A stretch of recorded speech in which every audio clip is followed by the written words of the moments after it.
سلام رفقا، مثل سیگنال هستم. به چنل یوتیوب من و دوره EST خیلی خوش اومدید.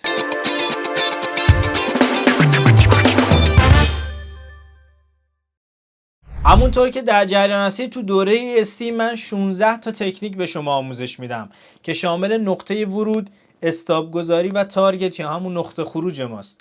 و این 16 تا تکنیک به شما کمک میکنه که نقطه وروداتون اینقدر خفن بشه، استاپاتون اینقدر خفن بشه، نقطه خروجتون اینقدر خفن بشه که هم وین ریت خوبی داشته باشید، هم ریوارد های بهتری بتونید بگیرید و در نتیجه رشد حساب و اون اتفاق خوبه راحت تر براتون اتفاق بیفته. هدف این دوره از این 16 تا تکنیک اینه که کیفیت معاملاتتون رو ببره بالاتر و بتونید حسابتون رو راحت تر رشد بدید، بتونید راحت تر سود بگیرید و بتونید راحت تر بالانس حسابتون رو ببرید بالاتر. اگر که در جریان دوره EST نیستید و این ویدیو اولین ویدیویی که دارید میبینید، حتما بیاید داخل چنل یوتیوب و قسمت اول، قسمت مقدمه رو ببینید. من توضیحات کامل راجع به دوره EST بهتون دادم و اینکه این دوره به درد چه افرادی میخوره و قراره چه کاری انجام بدید. اگر 0 کیلومتر هستید و هیچی راجع به ترید نمیدونید و دوست دارید ترید کریپتو رو شروع کنید،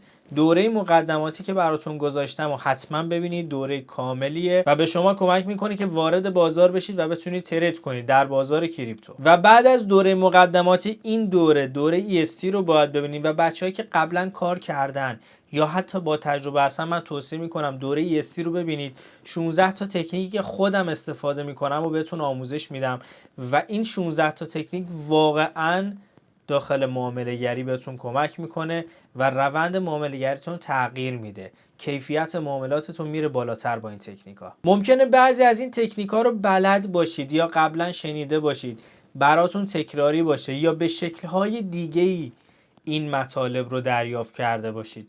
ایرادی نداره. به هر حال این دوره کاربردی است. شاید نکاتی که من میگم یکم فرق داشته باشه و بتونه بهتون کمک کنه. قبل از اینکه بریم روی چارت و توضیحات کامل رو بهتون بدم، ازتون میخوام که این ویدیو رو لایک کنید و همراه من باشید. مرسی که تا اینجای کار همراه من بودید، سابسکرایب کردید، حمایت کردید، هم پیج اینستاگرام هم چنل یوتیوبمون رو حمایت داشتین. همیشه من ازتون ممنونم. برای من انگیزه است و امیدوارم که این روند رو بتونیم ادامه بدیم و با کیفیت بهتر در خدمتتون باشم. اگر ویدیوهای قبلی رو دیده باشید، من راجع به نقطه زنی با MA برای نقطه وروداتون بهتون آموزش دادم، تکنیک بهتون دادم. اما تو این جلسه میخوام استاپ گذاری با MA رو بهتون یاد بدم که بسیار حرکت قویه. میتونه استاپ های خیلی کوچیکی بهتون بده، میتونه دقت استاپاتون رو ببره بالاتر و خیلی کارتون راحت تر میکنه. تو 2 جلسه قبلی من راجع به استاپ گذاری هیچ ابزاری رو استفاده نکردم، اما از این جلسه حالا میخوام بهتون ابزار بدم. میخوام بهتون بگم چطوری با MA ما میتونیم استاپ بذاریم. همونطور که روی تصویر میبینید ما 4 تا حالت داریم. یکی یا شماره 1 حالتیه که ما داخل تریدینگ رنج هستیم و میخوایم ترید داشته باشیم. حالت دومون حالتیه که تریدینگ رنجمون شکسته میشه. حالت سوم حالتیه که داخل کانال هستیم، روند داریم، صعودی یا نزولی فرقی نداره. و حالت چهارم زمانی که اون کانال ما، اون روند ما شکسته شده، اون داینامیک ما شکسته شده. برای این 4 حالت میخوام بهتون بگم چجوری میتونیم از MA کمک بگیریم و استاپ خودمون رو ست کنیم. برای حالت اول خیلی شبیه نقطه وروده که بهتون گفتم باید خودشو بازار به MA برسونه و همپوشانی با سقف و کف داشته باشه. اینجا تفاوتی که داره اینه که MA ما باید تو حرکت‌های قبلیش، برخوردهای قبلیش قدرت خودش رو نشون داده باشه. این همپوشانی با سقف و کف خیلی مهمه و باید یک فاصله‌ای که معمولاً من به اندازه ضخامت پیارزدمون، ببینید به اندازه ضخامت پیارزد بالاتر از MA استاپم رو ست میکنم. مثلا اینجا بخوام براتون بکشم به این صورت میشه. به عنوان مثال من میخوام اینجا معامله شورت بگیرم روی این قسمت، کوچیک‌ترش کنم خیلی بزرگه. استاپم رو میندازم پشت MA. میبینید این حرکت، این سفیده خط MA منه. میندازم پشت MA. چه عددی؟ MA 50. MA 50. میتونیم از MA50 استفاده کنیم. اگر MA مون داخل که میگم وسط های تریدینگ رنج بود، روش حساب نمی کنیم، فقط سقف و کفش. و این موضوع فرقی نداره شورت یا لانگش، دیگه اون دست خودمونه. اون زمانی که داریم ترید میکنیم میخوایم لانگ بگیریم یعنی تریدینگ رنجمون، یا شورت یا اینکه میخوایم رفت و برگشت رو بگیریم. برای هر دو حالت همینه، MA مون رو باید حواسمون باشه. ولی طبیعتاً یه وقت هست که ما فقط اینو بالا داریم، مثلا تریدینگ رنج رو داریم ولی MA این بالاست نیومده زیر، یا برعکسش. طبیعتا این اتفاق میفته، یعنی ما اینو میبینیم تا اینکه خودشو میاد مثلا به وسط میرسون که دیگه باش کاری نداریم. ولی تا زمانی که بالا یا پایین باکسمون هست، باکس تریدینگ رنجمون هست، روش حساب میکنیم و استاپمون رو میندازیم پشت اون MA. اما حالت دوم زمانی که تریدینگ رنجمون شکسته میشه، با یک حرکت قوی، یک کندل قوی شکسته میشه، اون موقع باید چی کار کنیم؟ اولین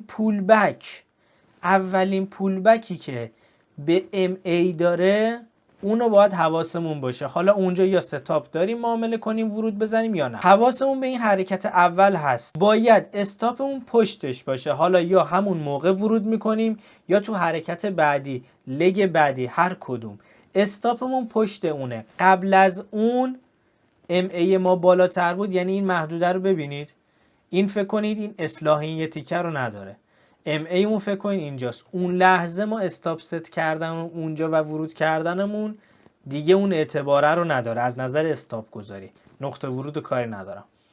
اما زمانی که اولین پول بکش رو به MA داشت، بعد از این حرکت، حالا ما مثلا اینجا میخوایم ورود کنیم، استاپمون پشت MA باشه، حرکت منطقیه و معمولا تو این بازار این اتفاق زیاد میفته.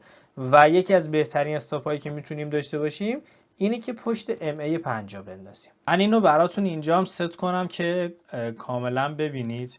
مثلا میگم اینجا من ستاپ معاملاتی دارم و میخوام نقطه ورودم باشه، بچه ها استاپ هم میندازم پشت این MA.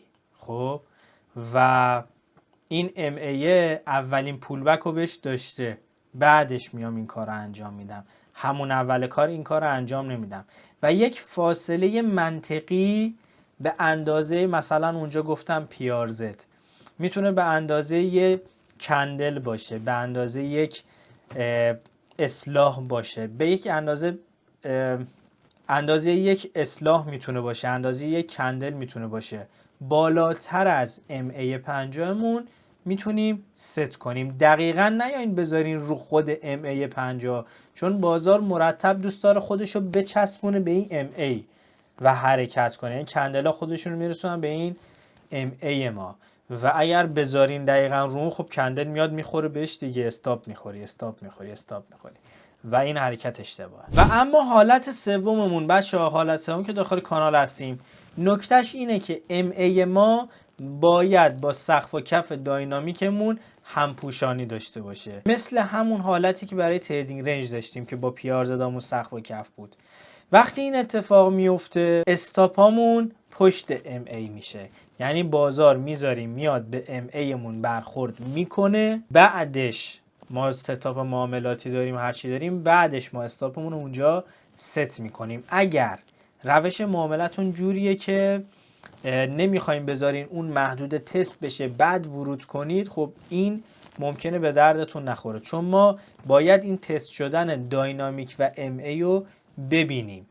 اگر تست نشه از قبل بیایم استاپمون اونجا بذاریم، احتمال اینکه استاپ بخوریم خیلی بیشتره. پس نکته این حالت همینه. من برای این حالتم اینجا براتون ست کنم، مثلا یه معامله شورت ست کنم. به عنوان مثال این معامله شورت رو من داخل سقف این کانال میخوام داشته باشم. کاری که میکنم MA مشخصه، برخورد به MA و حواسم هست. وقتی که تست شد دیگه استاپم میندازم پشت MA، بزرگتر نمیندازم. همون حد فاصلی که بهتون گفتم میتونه به اندازه یک بیس کوچیک باشه، میتونه به اندازه یک کندل باشه، به اندازه یک اصلاح باشه، همون فاصله رو در نظر میگیرم. بالاتر از MA استاپ هم رو ست میکنم. و اما حالت چهارم اون بچه دقیقا شرایطش مثل حالت دومه که تریدینگ رنجمون شکسته میشد. چون شکست اتفاق میفته معمولا با یک حرکت قویه، با یک کندل قویه. و اولین پولبکش رو میخوایم. اینجا هم اولین پولبکش رو میخوایم به MA 50 و دقیقا هر چیزی که برای این گفتم برای این حالت هم وجود داره و بعد از اینکه MA تست شد میتونیم پشت سرش ما اون استاپمون رو ست کنیم. اینجا ما یه نکته داریم، زمانی که تریدینگ رنجمون شکسته میشه یا کانالمون شکسته، اون حرکت قوی ها رو داریم که یه گپ داخل بازار میفته، فاصله MA مووینگ اوریجمون با کندلا خیلی زیاده، یه گپ داریم و بعضی از مواقع این پولبک به MA اتفاق نمیفته تا نزدیکش میاد و از اونجا شروع میکنه بازار حالا اصلاح دادن هر حرکتی که داره رو میزنه، ولی پولبکی دقیقا به اون MA رو نداره. باز هم اونجا بعد از اینکه دیدین حرکت داره اتفاق میفته میتونید اگر ستاپ معاملاتتون ورود داد ورود کنید و استاپتون رو پشت MA بندازید، اونجایی که MA است. درسته اینجا تست نشده ولی تا نزدیکش اومده و از اونجا شروع کرده در جهت حالا اون روندی که تحلیل داشتین حرکت کردن، اما خودشو به MA نرسونده، تاچ نشده. دقیقا این تاچ شدن که بهتون میگم میاد دقیقا MA رو سعی میکنه بشکنه، ازش رد بشه و رد نمیشه، مقاومت و حمایت خوبی داره، اما این اتفاق نمیفته. آقا میاد تا نزدیکش و حالا نمیدونم بهتون چجوری بگم، رو چارت سعی میکنم نشون بدم، یه فاصله بینش هست، تاچ نمیکنه و شروع میکنه به حرکت کردن. اونجا هم ما میتونیم استاپمون رو بندازیم پشت MA، هم برای تریدینگ رنج، هم برای شکست تریدینگ رنج، هم برای شکست کانالمون. استاپ گذاری با MA همینقدر ساده است، پیچیدگی نداره، اما چون داخل چارت اتفاقات مختلفی رو ما می‌بینی، حقیقتا لایو بازار اینقدر تر و تمیز نیست، کندل و شادوهای مختلفی می‌بینیم، الگوهای مختلفی می‌بینیم و سبکایی که معامله می‌کنید متفاوته، هر سبکی ممکنه یه چیز ببینه داخل بازار و اینکه شما این نکات رو گرفته باشید بتونید تو استراتژیتون جا بدید، این تکنیک رو داخل استراتژی خودتون جا بدید خیلی مهمه. ممکن هم است به استراتژیتون نخوره، اما من فکر میکنم اکثر استراتژی بتونن این MA 50 رو استفاده کنن و این تکنیکی که برای استاپ گفتم. اما در عین سادگی شما نیاز به تمرین دارید. اول تو گذشته بازار ببینید واقعا رفتارش به این حرکت ها چی بوده و بعد بیاد روی لایو بازار ببینید چطوری میتونید چه کارش کنید، چطوری میتونید استفاده کنید.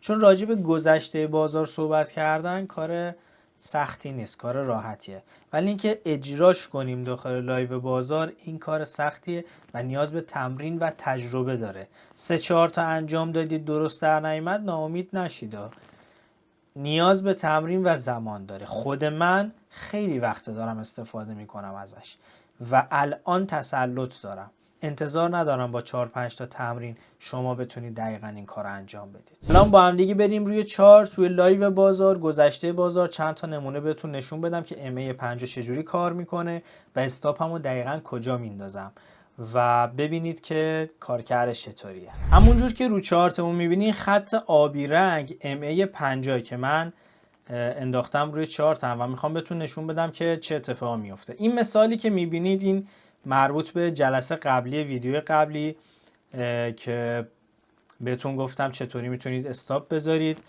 اما الان این کانال رو ببینید، این کانالی که ترسیم کردم، گفتم بهتون MA باید با سقفمون داینامیکامون همپوشانی داشته باشه. این الان اونقدر تمیز نیست، دقیقا رو سقف ما نیست و میبینید یه جاهایی از MA رد شده. این که بهتون گفتم باید واکنش رو ببینید خیلی مهمه.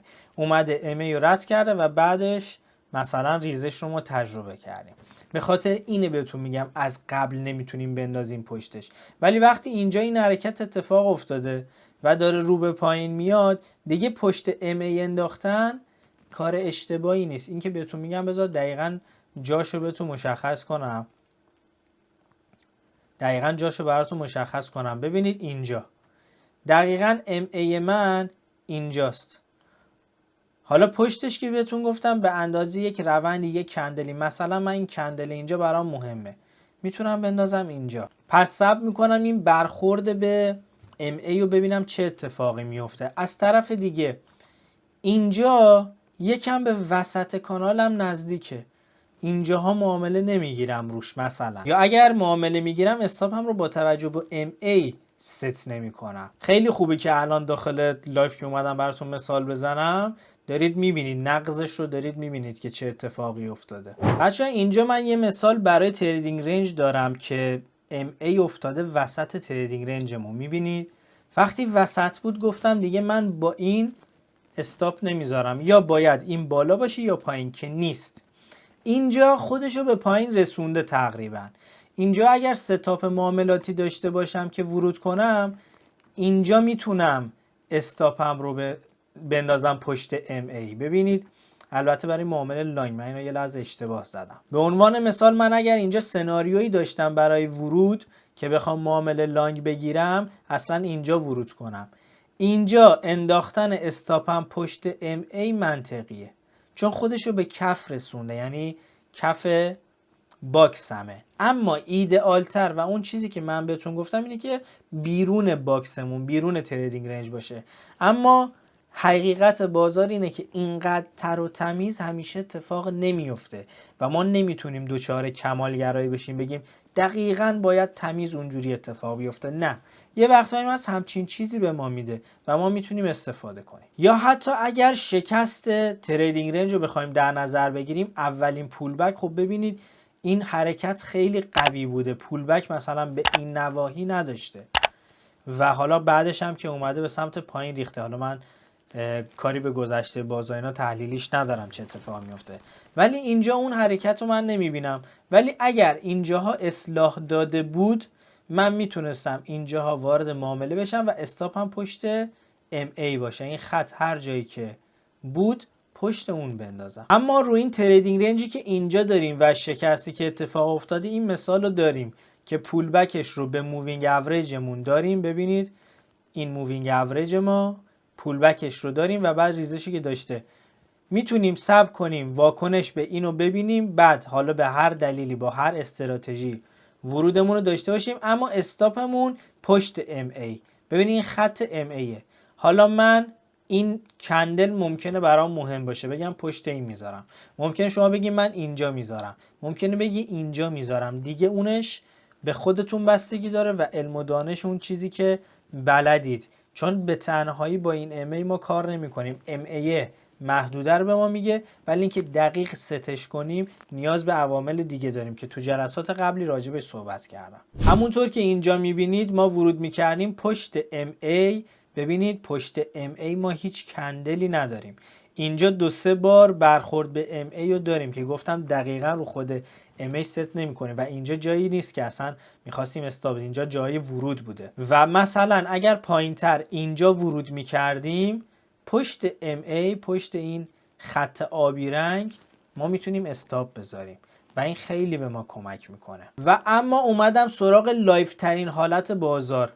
اینجا اصلا به این کاری نداشته باشید تحلیل من درسته یا غلطه. من اینجا میخوام وارد معامله مثلا لانگ بشم به هر دلیلی. من اینجا میخوام وارد معامله لانگ بشم، استاپم میندازم اینجا. چرا؟ چون پشت MA. ببینید MA 50 اینجاست، من پشت MA 50 میخوام استاپم رو بذارم. این یه تیکه رو میبینید، این کندلای اینجا، این اومده این MA رو شکسته، تستش کرده. حتی ممکنه یه بار دیگه هم بیاد تستش کنه، میتونیم یه بار دیگه هم بذاریم تستش کنه. اما از اینجا من استاپم دیگه پشت این MA تا اینکه شکسته بشه، این MA به سمت پایین شکسته بشه. در غیر این صورت باهاش همراه هستم میرم و مثلا اینجا خواستم ورود بگیرم، استاپم دوباره پشت MA. امیدوارم از این جلسه نهایت استفاده رو برده باشید و مطالب رو سعی کردم به ساده ترین حالت ممکن با مثال براتون توضیح بدم. واقعا تکنیک ساده کار کردن با MA، هم برای نقطه ورود که نقطه زنی بهتون یاد دادم، هم برای استاپ گذاری. نقطه زنیش رو که من خیلی استفاده میکنم، برای استاپ گذاری هم واقعا کمک میکنه. میخوام راستش رو بهتون بگم، استفاده از MA برای استاپ گذاری واقعا نیاز به تجربه داره، یعنی هر جایی من روش حساب نمی کنم. اینکه کجا روش حساب می کنم واقعا یه جاهایی شهودیه، یعنی چشمی میدونم دیگه اونجا قراره چه اتفاقی بیفته. چیزی نیست که بخوام الان بهتون بگم اینو دیدی مثلا انجامش بده، نه، این دیگه نیاز به تجربه داره، نیاز به تمرین داره که قلق MA به خوبی بیاد دستتون. اما تمامی نکات و مواردی که لازم بوده رو بهتون گفتم و الان شما فقط باید دیگه تمرین کنید که قلقش بیاد دستتون، تسلط پیدا کنید و با تجربه بیشتر بتونید ازش بهترین استفاده رو ببرید. مرسی که همراه من بودید و دوره EST رو انتخاب کردید که ببینید. این دوره رایگان در اختیارتون قرار گرفته و میدونم که خیلی بهتون کمک میکنه. دوره واقعا کاربردیه، تکنیکاییه که خودم ازش استفاده میکنم. تو این دوره 16 تا تکنیک بهتون آموزش دادم که این تکنیک ها به نقطه ورود، استاپ و تارگت گذاریتون کمک میکنه و در نتیجه وین ریت و ریوارد هاتون رو میبره بالاتر، رشد حسابه راحت‌تر اتفاق میفته و کیفیت معاملاتتون واقعا میره بالاتر. اما این که از این 16 تا تکنیک چند تاش رو شما استفاده کنید، چند تاش رو یاد بگیرید، چند تاش رو باهاش ارتباط برقرار کنید و چند تا رو بتونید توی استراتژی شخصی خودتون جا بدید و بهینه و درست ازش استفاده کنید، دیگه بستگی به شما داره. من اون چیزی که از دستم برمی اومده براتون انجام دادم و امیدوارم که بیشترین نتیجه و بهترین نتیجه رو بگیرید از این دوره. بچه‌هایی که ویدیو رو تا آخر دیدین، لایک و کامنت فراموش نشه. مرسی که همراه من هستید. جلسه بعدی تو راهه.